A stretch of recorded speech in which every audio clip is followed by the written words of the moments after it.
So அடிக்கடி எனக்கு வாயில் புண்ணு வருது அப்படின்னு சொல்கிறவங்களுக்கு நான் சில டிப்ஸ் சொல்கிறேன். ஃபஸ்ட்டு செக்கில் ஆட்டின தேங்காய் எண்ணெய் இருந்துச்சுன்னா கொஞ்சம் அதோட மஞ்சள் மிக்ஸ் பண்ணி நம்ம வாய்ப்புண்ணில் நம்ம அப்ளை பண்ணோன்னா ரெகுலராக ஒரு 7 நாள் 14 நாள் பண்ணும்போது வாய்ப்புண் சரியாகும். 2வது நல்ல பசு நெய் இருந்துச்சுன்னா நம்ம வாய்ப்புண்ணில் அப்ளை பண்ணலாம். 3வது பார்த்தோன்னா நம்ம ஹனி இருந்துச்சுன்னா வாய்ப்புண்ணில் நம்ம அப்ளை பண்ணலாம்.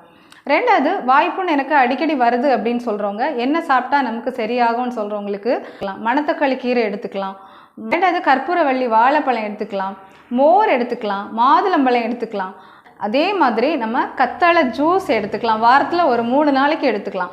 இப்போது கத்தாழை பல்ப்பு நம்ம எடுத்துகிட்டு ஒரு நல்ல 7 வாட்டி நல்லா வாஷ் பண்ணிவிட்டு கொஞ்சம் மோர் சேர்த்துட்டு கொஞ்சம் ஒரு 5 அல்லது 6 புதினா இலையுமே நம்ம ஆட் பண்ணிவிட்டு நல்லா மிக்சியில் கிரைண்ட் பண்ணிவிட்டு கொஞ்சம் கல்லுப்பு போட்டு நம்ம எடுத்துக்கிட்டோம் அப்படின்னா ரெகுலராக எடுக்கும்போது வாரத்தில் ஒரு 3 நாள் நம்ம எடுத்துக்கிட்டோம் அப்படின்னா வாய்ப்புண் ஈஸியாக ஆறிடும்.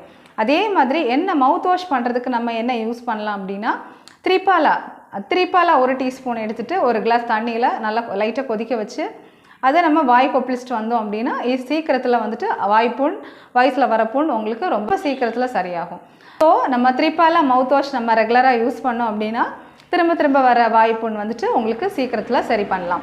அதே மாதிரி நான் எல்லாமே ட்ரை பண்ணிவிட்டேன் எனக்கு கேட்கல அப்படின்னு சொல்கிறவங்க ஒரு வாட்டி நம்ம டாக்டரை கன்சல்ட் பண்ணணும். எதனால் நியூட்ரிஷனல் டிஃபிஷியன்சி இருக்கா, இல்லை ஹார்மோன் இம்பேலன்ஸ் இருக்கா, இல்லை ஸ்ட்ரெஸ்னாலையா, இல்லை நம்ம டூத் பேஸ்ட் யூஸ் பண்ணுறனால கூட சிலருக்கு வந்துட்டு வாய்ப்புண் வரதுக்கு வாய்ப்பு இருக்குது. ஸோ டூத் பேஸ்ட்டில் இருக்கக்கூடிய எஸ்எல்எஸ்ன்னு சொல்ல காம்பனன்ட் வந்துட்டு நிறைய பேருக்கு வாய்ப்புண் வரதுக்கு ஒரு முக்கியமான காரணமாக இருக்குது. ஸோ ரிப்பீட்டாக வருது எனக்கு சரியாகலைன்னு சொல்கிறவங்களுக்கு டாக்டரை செக் பண்ணுறது ரொம்ப பெஸ்ட்டு. ஸோ வீடியோ வந்துட்டு ஷேர் பண்ண மறக்காதுங்க. ரொம்ப நன்றி.